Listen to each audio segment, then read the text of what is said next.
With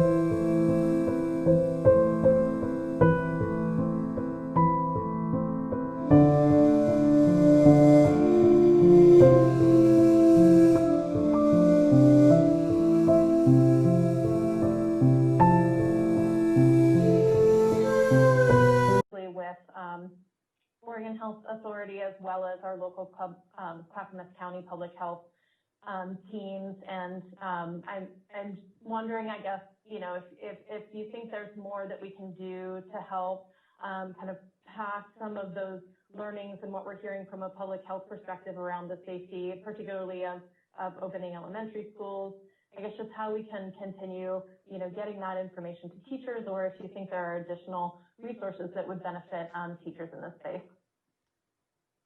Thank you for that question, Director Pocklington. I really appreciate that. And I appreciate the acknowledgement that teachers are very afraid right now, and we should recognize that those fears are valid. We've said in this meeting that we know when we open our buildings, there will be COVID in the buildings. And we know that it can be under control if we have low community spread numbers. And so one thing that we've been hearing from teachers is they really want to see adherence to the metrics, which is really what we considered when we made our agreement with the MOU. Many teachers, when they voted, they believed that we would have those metrics in place all year long. So that's one thing. A lot of us do read the studies. We are reading these articles. As you can imagine, teachers love to read, right? So we're reading as much as you guys are about this, and we know that it is very important to have that low community transmission rate. Even in elementary schools, elementary students do get COVID, and they do spread COVID. So we do need to make sure that we're following that. So that is something that teachers are calling for, and they do want to see that be honored. But I also think it's really important to note we are so close to having teachers vaccinated. It is so really exciting to hear that January 23rd is the new date. If we can get teachers fully vaccinated, they will feel so much safer returning to buildings. And that's really the thing that teachers are thinking about right now. We're thinking about the fact that we're in the middle of a global pandemic. We are seeing cases surge in the country.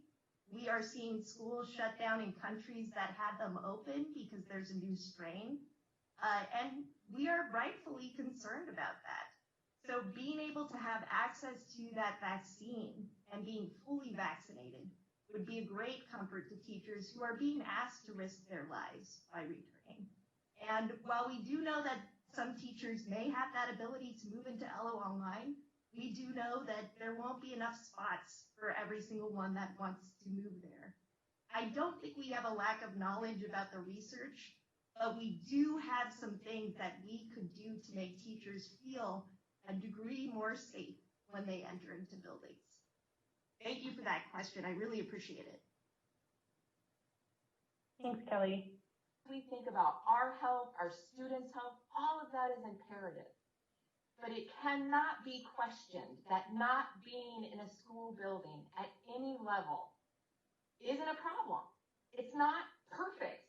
And we can make this work in our very rich, if not the richest, very well-off district.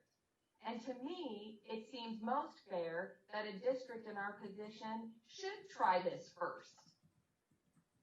Maybe we don't want to go to communities or schools that don't have the resources to do this, because we can. We can. And I guess what I'll end with is, as this evidence is clear, one thing I think is so important, I'm going to go back to something that Director Pocklington said at the very beginning. When we use words like killing, war, hostage,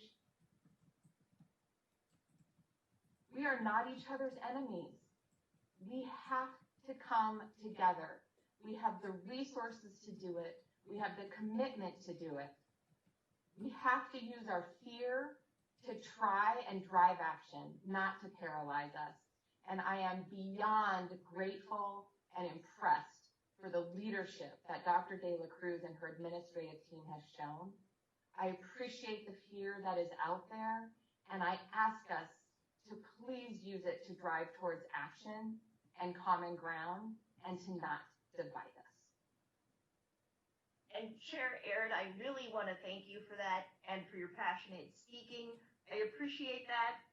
I do just want to share with you the LO community of teachers. We really see each other as a family, and like most families, losing one person is not acceptable to us. And I know even with all of these safety measures we're taking, there is still a risk. And nobody here can guarantee that not one person will die as a result of a decision to come to schools too quickly when the community transmission numbers are not lowered, when teachers have not been fully vaccinated. We do stand together as a group of teachers. We do stand together as a family. We love each other. We care for each other.